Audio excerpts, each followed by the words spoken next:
Bom dia. É bom estarmos juntos, é bom, acima de tudo, estarmos aqui para celebrar o nome do Senhor nosso Deus. Nós somos uma família em Cristo e podermos estarmos juntos e celebrar o seu amor, celebrar a sua presença, celebrar a sua morte e ressurreição é fantástico. Então eu vou convidar-vos a ficarem de pé e a cantarem com alegria ao Senhor, dizerem que realmente é bom estar na sua presença, cantar louvores, que Ele é realmente o nosso Deus. É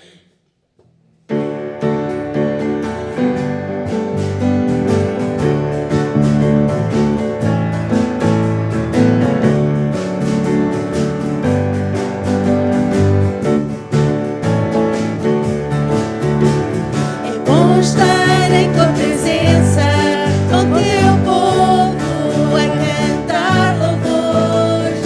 É bom saltar e alegrar, levantar as mãos e celebrar. É bom estar em tua presença, com teu povo a cantar louvores. É bom saltar e alegrar, levantar as mãos e celebrar. Me fazes alegrar, a música em mim. És a razão do meu viver. É bom estar em tua presença, com teu povo a cantar louvores. É bom saltar e alegrar, levantar as mãos e celebrar. Levantar as mãos, levantar as mãos, levantar as mãos. Sim, vamos celebrar. Amém, irmãos? Vamos celebrar realmente o nome do nosso Deus. E para isso nós vamos também ler em conjunto o Salmo 150, que vai ser projetado.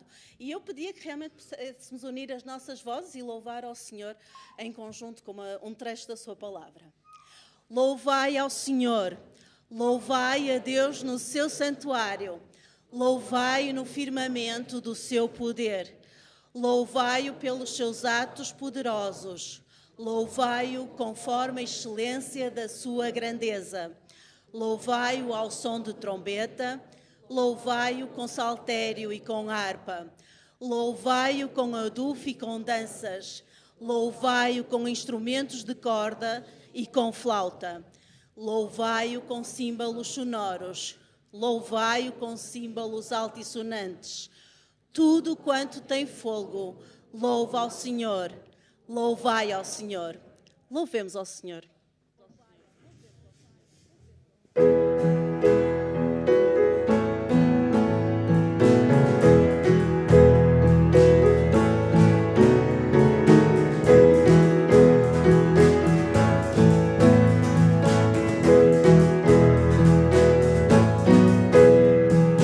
Glorifica, glorifica, glorifica Jesus o Rei, majestoso, poderoso, glorioso é o vencedor.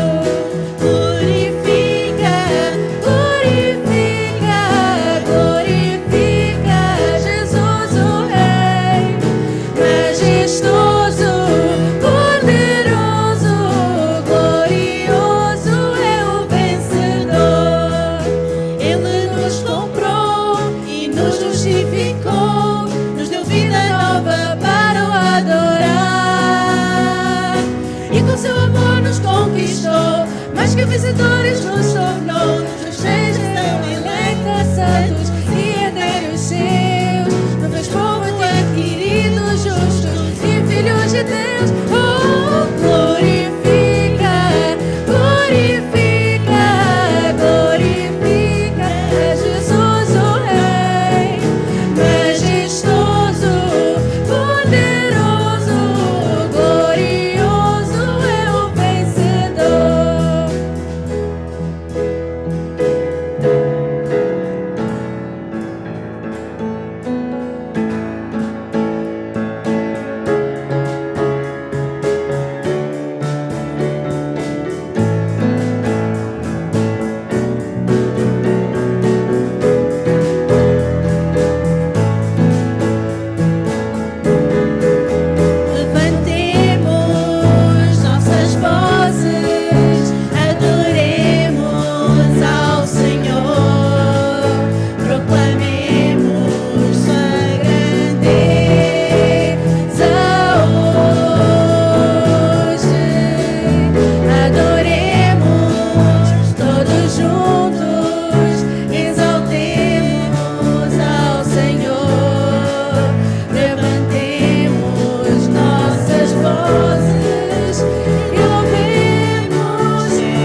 Amém. Eu vou convidar-vos a abrirem as Bíblias em Isaías. Uma passagem que sempre me tocou bastante, que sempre mexeu muito comigo e que eu penso que é uma passagem em que todos nós podemos ver realmente o nosso Deus de uma forma tremenda e sentirmos-nos estimulados a perceber quem é este Deus tão especial que nós adoramos. Então nós vamos estar a ler de 21 a 31, eu vou fazer esta leitura e eu vou pedir-vos que sigam e que sintam realmente o que o profeta queria dizer quando a escreveu. Por acaso não sabeis, não ouvistes, não vos foi dito isto desde o princípio, não entendestes desde a fundação da terra? Ele é o que está sentado sobre o círculo da terra, cujos moradores são para ele como gafanhotos. Ele é o que estende os céus como cortina e os desenrola como tenda para nela habitar. Ele é o que reduz os príncipes a nada e torna inúteis os juízes da terra. Mal são plantados e semeados e mal firmam raízes na terra e ele sopra sobre eles. Então secam e a tempestade os leva como se fossem palha. Diz o santo: com quem me comparareis? Com quem eu me assemelho? Levantai os olhos para o alto e vede quem criou estas coisas. Foi aquele que faz sair o exército delas segundo o seu número, e ele chama a todas pelo nome. Por ser ele grande em força e forte em poder, nenhuma delas faltará. Porque dizes, ó Jacó, e falas, ó Israel: o meu caminho está escondido do Senhor e o meu direito passa despercebido ao meu Deus. Não sabes? Não ouviste que o eterno Deus, o Senhor, o Criador dos confins da terra, não se cansa nem se fatiga? O seu entendimento é insondável. Ele dá força ao cansado e fortalece o que não tem vigor. Os jovens se cansarão e se fatigarão, e os moços cairão. Mas os que esperam no Senhor renovarão as suas forças. Subirão com asas como águias, correrão e não se cansarão, andarão e não se fatigarão. Este é o nosso Deus, o Deus que tem poder e que está sempre ao nosso lado, dando-nos força e dando-nos a capacidade de vivermos segundo a sua vontade. Eu vou-vos convidar a sentar e vamos cantar um cântico que diz exatamente que nós estamos seguros, porque Deus está connosco. E enquanto estamos a cantar este cântico, nós vamos também entregar os nossos dízimos e as nossas ofertas como ato de gratidão ao Senhor por tudo aquilo que Ele tem feito nas nossas vidas. Então, vamos cantar este cântico.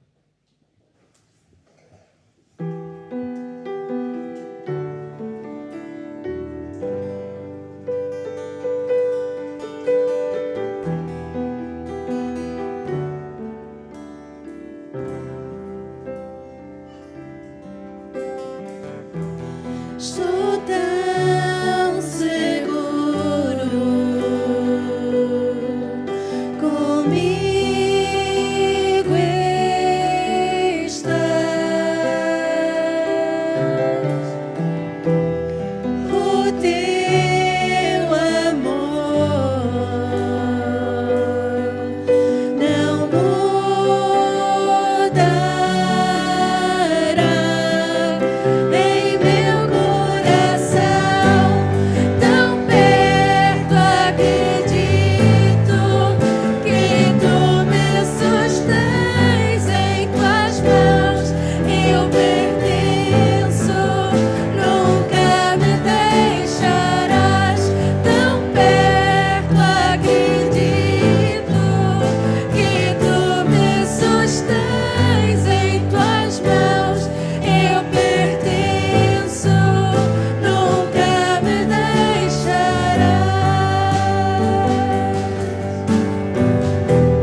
agradecer, Senhor, porque desta maneira já podemos estar a estudar a Tua Palavra, Senhor. Nós te agradecemos, Senhor, por que facto que ela é para nós, Senhor. Pedimos, Senhor, que ela possa trabalhar em nós, Senhor, Deus e Pai. Nosso Deus, nós te queremos também pedir, Senhor, que abençoes agora o Teu servo, que és por Tua Palavra, Senhor. Que Ele fala através de Ti, Senhor. E que a mensagem possa ter cuidado também do nosso coração, Senhor Deus. Te agradecemos também, Senhor, estas ofertas que foram levantadas em Teu nome, Senhor. Para que possa haver mantimento na Tua casa, Senhor. E possa a Tua obra permanecer na terra. Em nome de Jesus, peço e agradeço. Amém.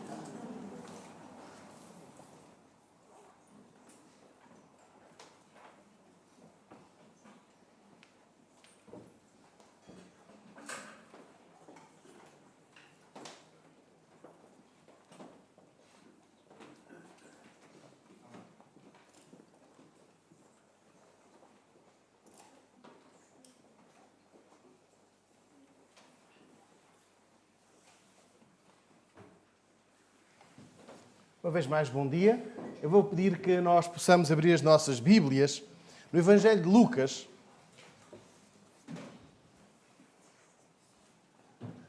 Evangelho de Lucas.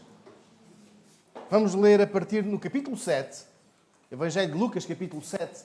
Hoje vamos olhar para alguém mais do que vencedor.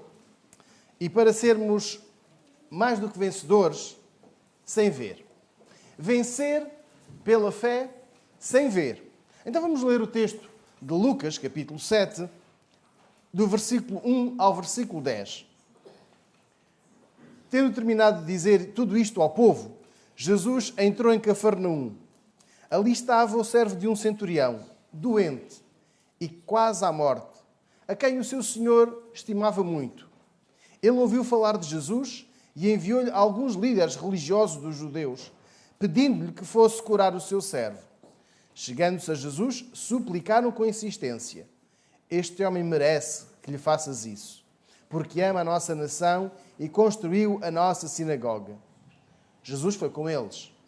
Já estava perto da casa quando o centurião mandou amigos dizerem a Jesus: Senhor, não te incomodes, pois não mereço receber-te debaixo do meu teto. Por isso, nem me considerei digno de ir ao teu encontro, mas diz uma palavra e o meu servo será curado. Pois eu também sou homem sujeito à autoridade e com soldado sob o meu comando. Digo a um, vá, e ele vai. E a outro, vem, e ele vem. Digo ao meu servo, faz isto, e ele faz. Ao ouvir isso, Jesus admirou-se dele e, voltando-se para a multidão que o seguia, disse: eu digo que nem em Israel encontrei tamanha fé. Então, os homens que haviam sido enviados voltaram para casa e encontraram o servo restabelecido. Vamos orar. Querido Deus, olhando para a Tua Palavra, lendo, ouvindo, pedimos que o Teu Espírito Santo nos dê o discernimento, nos dê a abertura para compreender e para aplicar tudo o que acabamos de ouvir. E que sejas Tu a conduzir a nossa mente. Sejas Tu a aplicar tudo isto à nossa vida. É o que te pedimos em Teu nome, Jesus. Amém. Este é um texto muito conhecido. É um texto que nos serve para despertar a fé. Que serve para nos despertar a uma confiança, a uma dependência de Deus que devemos exercitar diariamente. E esta manhã eu quero destacar 3 aspectos nesta narrativa. São 3 aspectos que gostava que nesta manhã pudéssemos olhar para aqueles que viveram, mas também para nós. E hoje, neste primeiro dia da semana, nós possamos vencer sem ver versículos 1 até 5, revelando uma preocupação pelos outros. Olhamos para os primeiros 5 versículos e vemos algo interessante. Jesus acabou de dizer tudo isto, entrou em Cafarnaum e estava ali, versículo 2, o servo de um centurião doente, quase à morte. E agora o que chama a atenção do versículo 2, a quem o seu senhor estimava muito. Eu não sei se alguém tem uma tradução diferente que diga a quem o seu senhor estimava muito, uma tradução ligeiramente diferente. Havia um oficial do exército romano que tinha um empregado a quem estimava muito. A quem estimava muito. Olhemos para o versículo 2 e encontramos então Jesus a chegar a Cafarnaum, a uma cidade movimentada, a uma cidade com muita gente a entrar e sair, com negociantes, com gente hipócrita, com gente boa, com gente confusa, com gente indecisa, mas quando nós lemos o capítulo anterior, Lucas faz a narrativa onde Jesus tinha feito o Sermão do Monte. Entre muitos outros assuntos, Jesus abordou as bem-aventuranças. Jesus abordou o perigo das riquezas. Jesus falou do amor aos inimigos. Jesus falou da capacidade de suportar afrontas. Falou do amor ao próximo e da necessidade de evitar aqueles julgamentos. E então surge perante o Senhor Jesus uma comitiva. Não surge uma pessoa isolada, mas se olharmos para o versículo 2, aliás, para o versículo 3, surge uma comitiva, os anciãos dos judeus. A tradução que usava diz os líderes religiosos dos judeus. Ou seja, aqueles homens foram falar não em nome próprio, não em nome pessoal, mas em nome deste militar romano. E apresenta então um pedido deste homem. O seu servo, e já vamos buscar o versículo 2, está bem? Vamos só olhar para aquilo que diz o texto bíblico. Este servo está doente e eles pedem a Jesus que core, pedindo-lhe que fosse curar o seu servo. Chegando-se a Jesus, versículo 4, suplicaram-lhe com insistência: este homem merece que lhe faças isso, porque ama a nossa nação e construiu a nossa sinagoga. Eu quero que olhemos para os versículos 3 e 4, versículos que são fundamentais para nós percebermos o seguinte. Este homem, este militar romano, tem uma preocupação pelo seu servo. Ele está preocupado. Tem um servo doente e o texto diz que está com uma doença já em fase muito avançada, ou seja, em estado terminal. Isto faz-nos perceber o seguinte. Este homem revela uma preocupação, uma sensibilidade ao sofrimento alheio. Mas o versículo 2 fala-nos de algo ainda mais forte. Estava ali um centurião, o servo de um centurião doente e quase à morte, a quem o seu senhor estimava muito. E é este que eu quero destacar, porque neste contexto em que estamos a seguir a narrativa, não no contexto de Viseu de 2021, mas no contexto da narrativa, num tempo de domínio, de completa superioridade sobre todas as pessoas, os militares romanos não tinham qualquer obrigação social, moral, financeira, sobre aqueles a quem eles dominavam. Os romanos tinham a sua sociedade muito bem estratificada. Nós, os cidadãos, estamos acima dos livres, que por sua vez estão acima dos escravos e dos oprimidos. Então, um cidadão romano, um militar romano, não tinha de se preocupar se o seu servo estava doente ou não. Ou seja, ele não tinha de prestar os cuidados de saúde. A nossa contribuição para a segurança social não existia. Portanto, estes cuidados de saúde que nós hoje temos, do centro de saúde, do hospital, não existiam. E este homem não tinha qualquer responsabilidade em pagar o seguro ao seu funcionário, ao seu servo, porque ele era um criado, era um escravo, era alguém que apenas contava na numeração da sua casa, para que pudesse saber se eram 5, 6, mas não tinha qualquer responsabilidade. E o versículo 2 diz que ele era muito estimado, que cuidava muito bem dele, ou seja, que tinha uma preocupação pelo bem-estar daquele servo. Para este militar estrangeiro, a vida daquele servo era importante. Não porque o homem desempenhasse corretamente as suas tarefas, não porque fosse um servo eficaz, eficiente, muito obediente, um servo exemplar, mas o homem revela que tinha uma grande afeição, uma grande estima por aquele servo. Às vezes ouvimos a frase de que a vida é um somatório de dias e não é assim. Para este militar romano seria muito fácil dizer: estás doente, não estás em condições de trabalhar, sai. Vou buscar outro.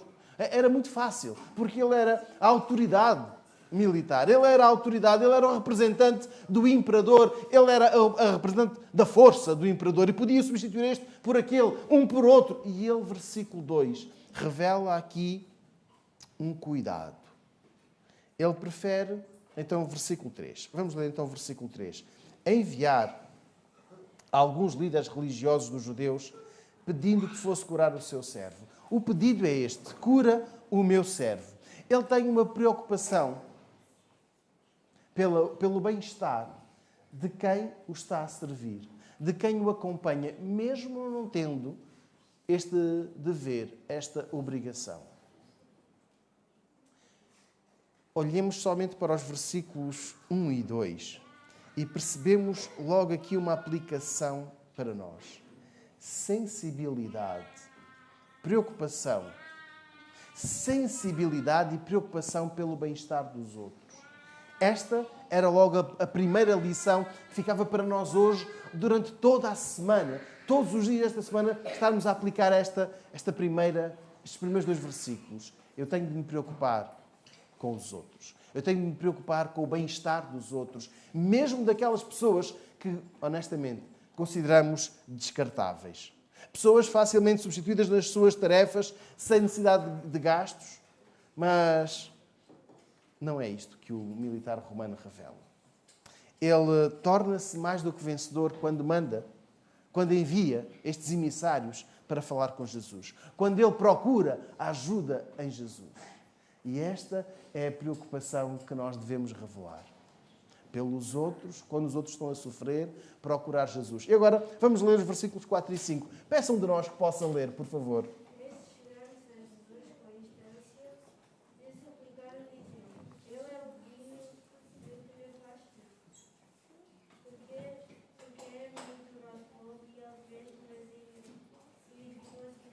Obrigado. Digno. Há outras traduções que dizem merecedor. E eu gostava de olhar agora entre os versículos 2 e 3 e os versículos 4 e 5. Vejamos a apreciação que aqueles homens honrados, aqueles homens destacados de Cafarnaum, pessoas espiritualmente de referência para o militar romano, e também para toda a cidade, vejamos o que eles dizem. Um homem merecedor da atenção de Jesus, um amigo de Israel e o maior contribuinte para a construção da sinagoga da cidade. Todos os requisitos, e agora prestem atenção, por favor, irmãos, para merecer uma resposta favorável de Jesus. Se olharmos para o versículo 4 e versículo 5, temos a encontrar o mérito. Mérito. Ele é digno, ele merece a tua atenção, merece o teu favor, ele é digno da tua resposta favorável. O pedido do militar romano é que Jesus cure o seu servo. A mensagem que lhe chega é: este homem merece a tua atenção. O militar tinha conquistado este direito por ter sido um contribuinte financeiro para a edificação da casa de estudo das Escrituras. Só por isto, este homem merecia tudo e mais alguma coisa. Como nós dizemos, merece tudo e mais alguma coisa. O homem pagou a construção da nossa sinagoga. Ele é alguém que é amigo de Israel. E o versículo 4, eu quero chamar a atenção. É digno que lhe concedas isto, ou merece que lhe concedas isto. Definitivamente, este militar estrangeiro, este militar opressor, este representante do domínio externo, tinha uma boa reputação na cidade. Era muito bem aceito pelos homens de respeito. E tudo pelos méritos. E tudo pelos méritos. Ser mais do que vencedor é olhar com atenção para estes versículos e perceber: não mereço. Não é pelos meus méritos.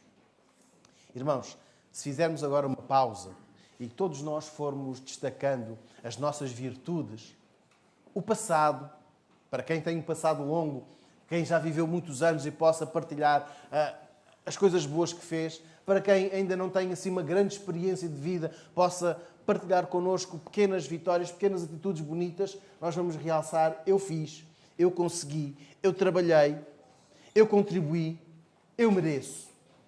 Sobretudo quando chegamos a uma idade e dizemos: eu mereço descanso. Eu trabalhei tantos anos, eu agora mereço isto. Eu dei tanto à minha família, e agora mereço isto. E olhemos para o versículo 4 e versículo 5. Eles baseiam o pedido a Jesus no mérito. E ser mais do que vencedor é dizer: eu não mereço. Eu não mereço, Senhor. E ainda assim, eu te procuro. E ainda assim, eu vou procurar aquilo que estávamos a entoar agora. Tão perto acredito que tu me sustenhas. Senhor, eu não mereço, mas ainda assim peço que me sustenhas nas tuas mãos. Ser mais do que vencedor é como este militar romano fez? Procurar a resposta em Jesus aos seus problemas. O que é que o afetava? Era a doença do seu servo. Uma pessoa a quem ele estimava. Então, é este pedido que ele faz a Jesus. E qual é o nosso problema? O que é que nos tem afetado? O que é que nos tem preocupado? O que é que nos perturba, honestamente? O que é que nos tem perturbado? Eu peço que nós apresentemos a Jesus este pedido, não pelos nossos méritos, mas eu quero que leiamos com atenção o texto bíblico. Ali estava o servo de um centurião, versículo 2, irmãos, doente e quase à morte, a quem seu senhor estimava muito. Ele ouviu falar de Jesus e enviou-lhe a alguns líderes religiosos dos judeus, pedindo-lhe que fosse curar o seu servo. Eu quero que nós agora oremos. Passemos da teoria à prática. Vamos orar. O que é que me preocupa? O que é que me tem perturbado? O que é que tem trazido algum desconforto? O que é que me tem trazido inquietação? Um problema de saúde? Aliás, falta de saúde? Um problema de emprego? Um problema de relacionamento? Vamos orar?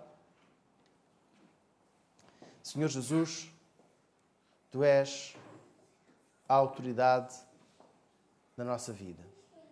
O Teu Espírito Santo vive em nós e neste momento queremos pedir-te, com toda a autoridade que Tu tens, toda a liberdade que tens, por favor, socorre-nos. Esta situação que nós estamos a viver, qualquer que seja ela, nós pedimos a Tua intervenção. Pedimos a Tua graça. E ensina-nos a afastar o nosso mérito, a nossa força, a nossa capacidade. Mas ensina-nos a depender de Ti, a confiar em Ti. E é a Ti que nós pedimos a solução. Por favor, Senhor, vem trazer o restauro. Vem trazer-nos a paz. E resolve o nosso problema. Em Teu nome, Jesus, nós oramos. Amém. Continuando, irmãos, e vamos poder agora, sem merecer, continuar a pedir o favor do Senhor, olhando para os versículos 6 até 8, e vemos que este homem venceu pela fé, crendo no poder superior de Jesus. Lucas 7, versículos 6 até 8. Jesus foi com eles. E já estava perto da casa, quando o centurião mandou amigos dizerem a Jesus: Senhor, não te incomodes, pois não mereço receber-te debaixo do meu teto. Por isso, nem me considerei digno de ir ao teu encontro, mas diz uma palavra e o meu servo será curado. Pois eu também sou homem sujeito à autoridade e com soldados sob o meu comando. E digo a um, vai, e ele vai. E a outro, vem, e ele vem. Digo ao meu servo, faz isto, e ele faz. Este homem revela a confiança, a crença no poder superior de Jesus. Porque antes mesmo que Jesus e aquela comitiva que o acompanha cheguem à sua casa, ele manda parar. Este texto é aquilo que nós podemos ver, a crença no poder superior de Jesus. Ele diz, como outra delegação, reparem, ele não vai ter com Jesus. Este homem não vai ter com Jesus. Ele é transformado por um encontro de fé. Ele não tem o direito. Vamos ler o texto bíblico? Ele não tem o direito de ir com Jesus. E ele envia uma outra comitiva, uma outra delegação com uma mensagem de fé e de humildade. E é agora, irmãos, que eu quero que nos revistamos da humildade. A fé é humilde. A fé não é vaidosa, não é arrogante, não é prepotente, não tem um rastro de mérito atrás de si. Leiamos o texto. Ele diz, não precisas, não te incomodes, eu não mereço. Versículo 6, estamos a ler. Não mereço receber-te debaixo do meu teto. Não mereço. E agora eu gostava de chamar a atenção dos irmãos para o contraste entre o versículo 6 e o versículo 4. Chegando-se a Jesus, suplicaram-lhe com insistência, este homem merece que lhe faças isto. E agora o versículo 6. Pois não mereço receber-te debaixo do meu teto. A fé é humilde. A fé deste homem revela aqui uma humildade e daí ele vencer. Ele vence porque acredita no poder superior de Jesus e porque reconhece a sua condição. Eu não mereço receber-te. Ele diz a Jesus que não é digno, uma inversão na leitura. Se nós olharmos para o versículo 4 e o versículo 5, nós encontramos aqueles líderes religiosos, aquelas pessoas de referência em Cafarnaum dizer a Jesus, vai lá, ele merece, ele é digno, ele é tão bom connosco, ele pagou, ele financiou a construção da sinagoga. E agora vejamos o inverso. Eu não mereço. Eu não sou digno. Ele diz que não é digno de receber o mestre na sua casa, versículo 6. E daí ele dizer no versículo 7 que por essa razão também não foi ao encontro. Por isso nem me considerei digno de ir ao teu encontro. Estranho. Estamos a olhar para pessoas transformadas após um encontro com Jesus e este homem não tem um encontro com Jesus. Este homem não se encontra face a face com Jesus. Aliás, o versículo 1 diz-nos que ele ouviu falar. O versículo 2, ele ouviu falar que Jesus estava em Cafarnaum. Não olharam olhos nos olhos um do outro. Não apertaram a mão. Não trocaram palavras diretamente. Ele envia uma primeira comitiva a pedir, por favor, cura o meu servo. A tal preocupação pelos outros. E agora, segunda comitiva, segunda mensagem. Não venhas à minha casa. Eu não sou digno de te receber, nem de me encontrar contigo. Ficando por aqui, o que é que nós pensamos deste homem? Um homem de caráter, um homem consciente, mas um homem crente. Crente no poder superior do Senhor Jesus. É interessante que é um contraste de como as pessoas o viam e de como ele se via. De como os seus contemporâneos viam digno, merecedor, merece que vais lá, é digno de receber a tua atenção, a tua visita e a tua cura. E ele agora diz, eu não sou digno. Humildade. Humildade tremenda. Uns achavam-no merecedor da atenção de Jesus e ele não se via assim. E agora, atentamente para o versículo 7. Mas diz uma palavra e o meu servo será curado. Senhor, eu não sou digno de me encontrar contigo. Mas se tu disseres uma palavra, se tu disseres uma só palavra, estamos a ler o versículo 7, mas diz uma palavra e o meu servo será curado. Este é o pedido do militar romano. Este é o pedido de um homem que representa a força, e se vocês não aceitarem, se vocês não obedecerem, vai ser pela força. É verdade. Ele era um opositor, ele era um dominador estrangeiro. E ele diz, fala uma palavra. Diz apenas uma palavra e o meu servo, eu acredito que ficará curado. Irmãos, versículo 7. Isto é crer no poder superior de Jesus. O poder que não necessita de ver um milagre, uma manifestação excelente para crer na divindade de Jesus. Este homem acredita que Jesus pode fazer e ele não necessita de ter visto um milagre. Jesus transformou a água verde em água cor-de-rosa, então ele agora passou a acreditar em Jesus. Jesus mudou ali o relógio que ele tinha, fez um truque de magia. Não. Ele acredita que basta uma palavra, versículo 7. Uma palavra para o seu servo ficar curado. Não sei, irmãos, o que é que pensam deste relato, mas quando leio este texto, penso que me apetecia entrevistar este homem. Fazer-lhe umas perguntas. Primeira, o que é que ele ouviu? O que é que lhe contaram acerca de Jesus? O que é que ele tinha ouvido acerca de Jesus para ter uma fé tamanha, capaz de dizer, não entres, mas diz uma palavra e o meu servo ficará curado. O que é que ele ouviu? Que lição lhe deram para ele ter esta tamanha confiança no poder à distância? À distância. Nós já nos habituámos à distância.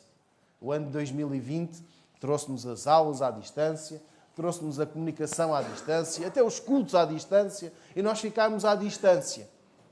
Estamos com uma tremenda vontade. Ontem a Raquel falava disto, faz-me falta estar juntos uns com os outros. Já não queremos a distância. Mas o versículo 7 não é uma distância de fé, pois não?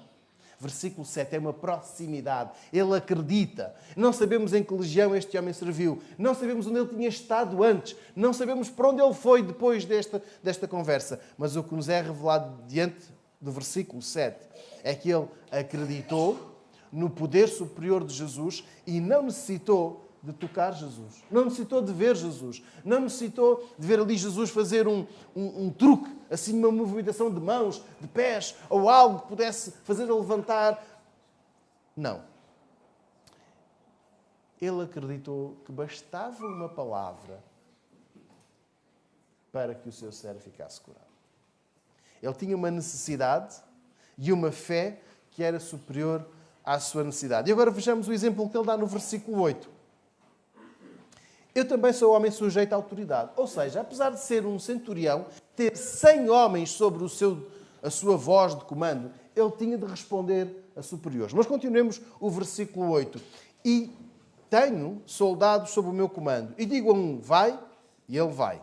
E a outro, vem, e ele vem. Digo ao meu servo, faz isto, e ele faz. Reparem, 100 homens à sua ordem. Mais os seus empregados, os seus servos, os seus criados, os seus escravos que ele tinha em casa. Se nós olharmos para o versículo 7, ele diz a Jesus, eu posso dar uma ordem e todos vão obedecer, porque eu também obedeço. Os meus superiores disserem, agora vais para ali, eu vou. Aliás, ele estava em Israel. Ele não estava em Roma. Repito, não sabemos em que legião ele serviu. Não sabemos se tinha uma larga experiência noutros territórios do Império Romano, se depois dali foi transferido para outra localidade, para outra região. A verdade é que ele reconhece aqui a sua condição, versículo 8, de chefe militar. As suas palavras são rapidamente atendidas. E estava a referir-se ao que outras pessoas, os seus subalternos, faziam quando ouviam. E agora ele submete-se à autoridade de Jesus. Diz uma palavra e o meu servo ficará curado. Agora é ele que se ajoelha. Agora é ele que vai. Agora é ele que está disposto a fazer o que Jesus diz. Ele diz aqui no versículo 8, diga ao meu servo, faz isto, e ele faz. E intrinsecamente ele está a dizer, Jesus, eu estou debaixo da tua autoridade. Se tu me disseres para tirar o meu servo da cama, eu tiro. Se disseres para eu o colocar na cama, eu tiro. Mas se tu disseres uma palavra e ele vai ficar curado, e eu acredito que sim. E é aqui que ele acredita no poder superior de Jesus. Ele não necessita de tocar. Outras pessoas fizeram isto no relato dos Evangelhos. Outros tiveram de se encontrar com Jesus. Outros foram às escondidas falar com Jesus. Outros cara a cara. Uns desafiaram, uns queriam ouvir. E este homem acreditava que bastava uma palavra, mesmo sem ver Jesus. Jesus tinha uma autoridade tamanha, porque se ele, o militar, dizia a um, vai, a outro, vem, quanto mais Jesus. Apenas uma palavra mudava tudo. Uma palavra, e aquele servo, porque ele tinha uma grande estima, ficaria melhor. Este homem acredita no seu poder. No seu poder, porque diz a um dos seus subalternos, sai. E ele sairia imediatamente. Se dissesse a outro, vem aqui, ele vinha imediatamente. E ele acredita que Jesus lhe é superior, porque com uma palavra o seu servo ficaria melhor. Ele diz, eu também sou homem sujeito à autoridade. E Jesus é superior a toda a autoridade. É por estas palavras que este homem se torna em alguém mais do que vencedor.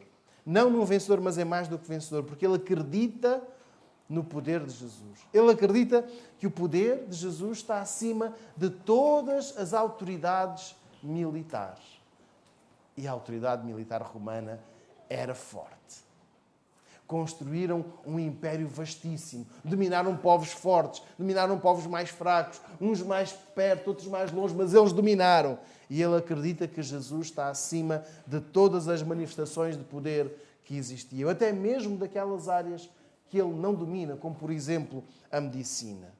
Mas ele crê em Jesus. Acredita que com uma palavra tudo vai ficar diferente. O seu criado vai ficar melhor, aquela situação complicada se altera, e eu quero chamar a atenção. Basta uma palavra. Não sei que palavra tu dirás, Jesus. Não sei se será salta, levanta, olha, canta, não sei. Mas sei que com uma palavra tudo vai ficar diferente. Basta uma palavra. E recordo, não é o mérito, porque estamos a ler o texto bíblico, o que ele diz a Jesus no versículo 7. Por isso não me considerei digno de ir ao teu encontro. Não te incomodes, não sou digno de receber-te à minha casa. Não é o mérito. E nós cremos nisto. Acreditamos na graça. A graça é o favor que nós não merecemos da parte de Deus.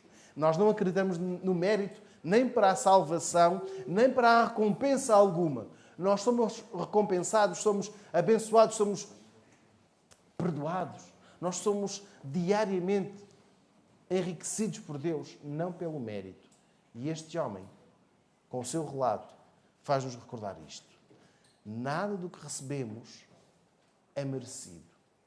É a graça de Deus. Irmãos, terminando, o último aspecto que este militar romano revela e que nos estimula também a sermos mais do que vencedores é receber a admiração certa. Versículos 9 e 10. Ao ouvir isso, Jesus admirou-se dele e, voltando-se para a multidão que o seguia, disse: Eu digo que nem em Israel encontrei tamanha fé.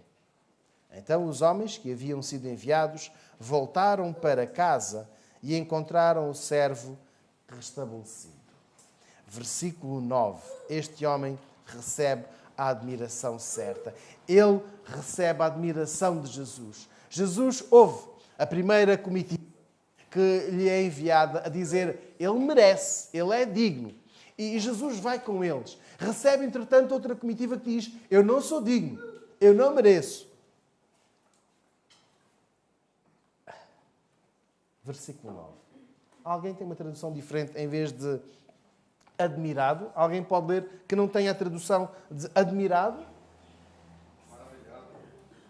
Maravilhado. Obrigado. Alguém mais? Maravilhoso. Se nós olharmos com atenção para o versículo 9, nós encontramos aqui não um Jesus surpreendido, mas um Jesus agradável. Não que Jesus ficasse surpreendido. Como é que é possível um homem ter tanta fé? Não, Jesus sabia. Jesus sabia, mas versículo 9, ele ficou agradado. E o que é que ele diz no versículo 9?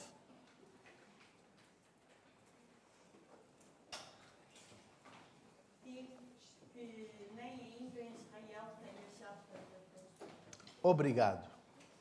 Jesus fala para quem o acompanha. Estamos a falar dos discípulos.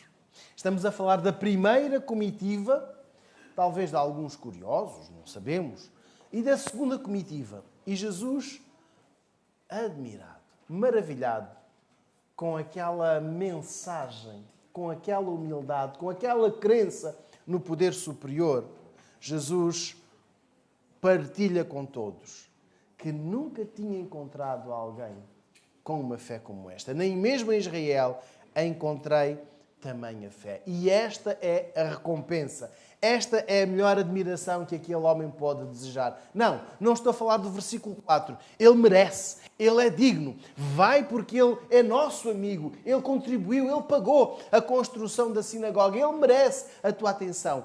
Esta é a melhor recompensa que aquele homem podia ter. Jesus reconhece o esforço que aquele homem teve em procurá-lo. O desejo que tinha ver o seu servo curado. A estima, o carinho que lhe tinha. A preocupação que revelou por ajudar alguém que lhe era inferior. Alguém que nem sequer entrava no census 2021. Mas o que é que Jesus destaca? A fé. Podia destacar a coragem.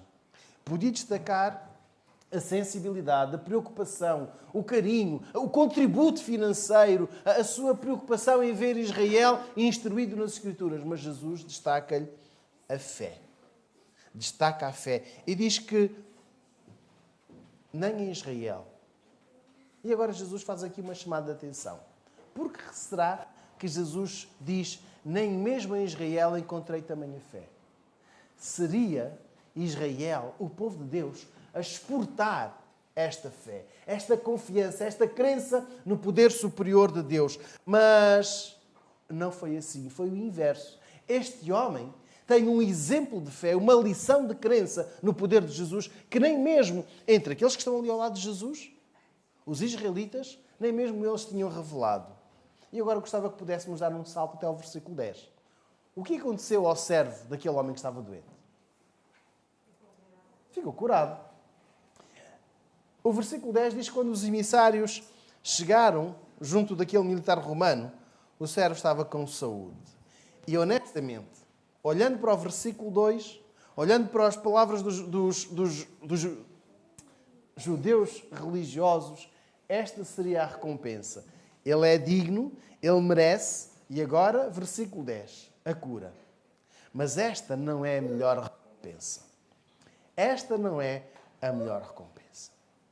Jesus ensina-nos a orar com uma atitude voltada para o Pai, em busca do seu agrado, em busca daquela recompensa divina. E até dá o exemplo, em Mateus no capítulo 5, versículos 5 e 6, dos hipócritas, a quem Jesus chama de hipócritas. Jesus diz aquelas pessoas que querem destacar-se dos demais nas suas orações públicas, onde aparentava uma grande espiritualidade, e então tinham a recompensa dos seus. E diriam, ali está um homem muito crente em Deus. Alguém pode ler Mateus capítulo 5, versículos 5 e 6, por favor? Mateus 5, 5 e 6. Bem-aventurados os humildes, pois eles receberão a terra por herança. Bem-aventurados os que têm fome e sede de justiça, pois serão satisfeitos. Obrigado. Jesus está aqui a dizer que os humildes, estes têm a recompensa de Deus. Não aqueles que buscam a recompensa humana. E depois o Senhor Jesus vai ensinar, quando orares, não faças como os hipócritas. Está aqui a dizer não à procura, à busca, ao desejo do reconhecimento humano. Agora vejamos o que este militar recebeu. Uma distinção divina. Uma distinção divina. A sua fé, a sua crença na autoridade de Jesus, ainda que à distância, é suficiente para que o seu criado seja curado, mas para que o próprio seja dado como exemplo de fé a seguir. Versículo 9. Nem mesmo em Israel encontrei tamanha fé. Repito, devia de ser o inverso. O exemplo de fé devia de sair de Israel para fora e não ser importado.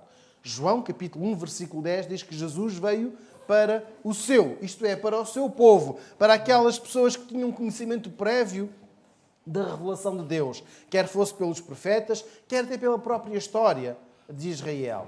Mas os seus não receberam. E agora quero, irmãos, parar um pouco para percebermos o contexto politeísta deste militar romano.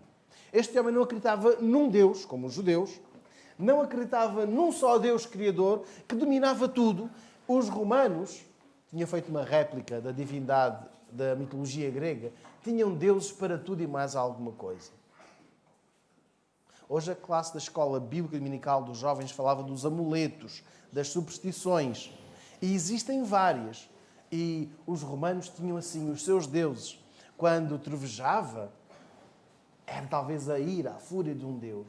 Quando havia o fogo, era outro deus. Então, ele tinha muitas divindades ao seu redor.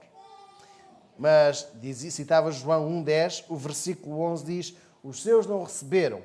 E este homem, cuja origem não sabemos, é portador de uma fé que Jesus destaca, da qual Jesus fala para a multidão que o segue, e fê-lo com um propósito, com o objetivo de destacar que não são os méritos, não é a nacionalidade, não é a educação, não é a raça, não é a família que nos salva, mas a fé.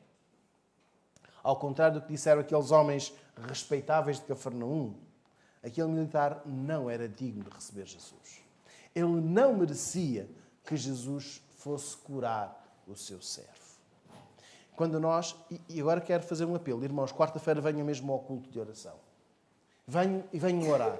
Quando nós orarmos, e os irmãos podem ter uma pequena amostra, está aqui no boletim, nos motivos de oração, orem, não pelos méritos, O irmão Walter vai ser sujeito a uma intervenção cirúrgica na terça-feira. Vamos pedir a Deus pela sua recuperação. Não pelos méritos, não porque ele é boa pessoa, porque é um homem querido, é um homem afável, mas pela fé em Jesus. Estamos a ver, não é pelos méritos, não é pela dignidade, mas é pela fé. Então chegamos ao versículo 10. E o versículo 10 diz-nos que os homens que haviam sido enviados voltaram para casa e encontraram o servo restabelecido. Esta não foi a melhor recompensa. Terminar. Deixar então as 3 aplicações sobre as quais devemos aplicar para a nossa vida, depois de ler este texto bíblico. Em primeiro lugar, revelar preocupação pelos outros. Vamos, durante a semana, revelar cuidado, interesse, preocupação pelas outras pessoas. Os adolescentes, os júniores desta semana, tiveram um devocional que lhes falava exatamente sobre isto. Preocupar com os teus amigos. Preocupar pelas outras. Preocupa-te com outras pessoas. Ora por alguém. Alguém que esteja marginalizado, com quem ninguém coma na cantina. Ninguém queira comer com ele na cantina. Ninguém queira brincar com ele. Então preocupa-te por essa pessoa. Vamos revelar preocupação. Não apenas por aquelas pessoas que nos são próximas, aquelas a quem nós amamos, aquelas de quem nós gostamos, mas por aquelas pessoas que estão a sofrer. Eu quero desafiar a que façamos algo por elas. Não tratar ninguém como descartável, substituível ou facilmente trocado por outra pessoa, mas perceber que todos têm o seu valor diante de Deus e que Deus quer que valorizemos a pessoa que está próxima de nós. Deus quer que valorizemos a pessoa que está próxima de nós. Segundo aspecto, crer no poder superior de Jesus. Creia no poder de Jesus. Como este homem disse, basta uma palavra.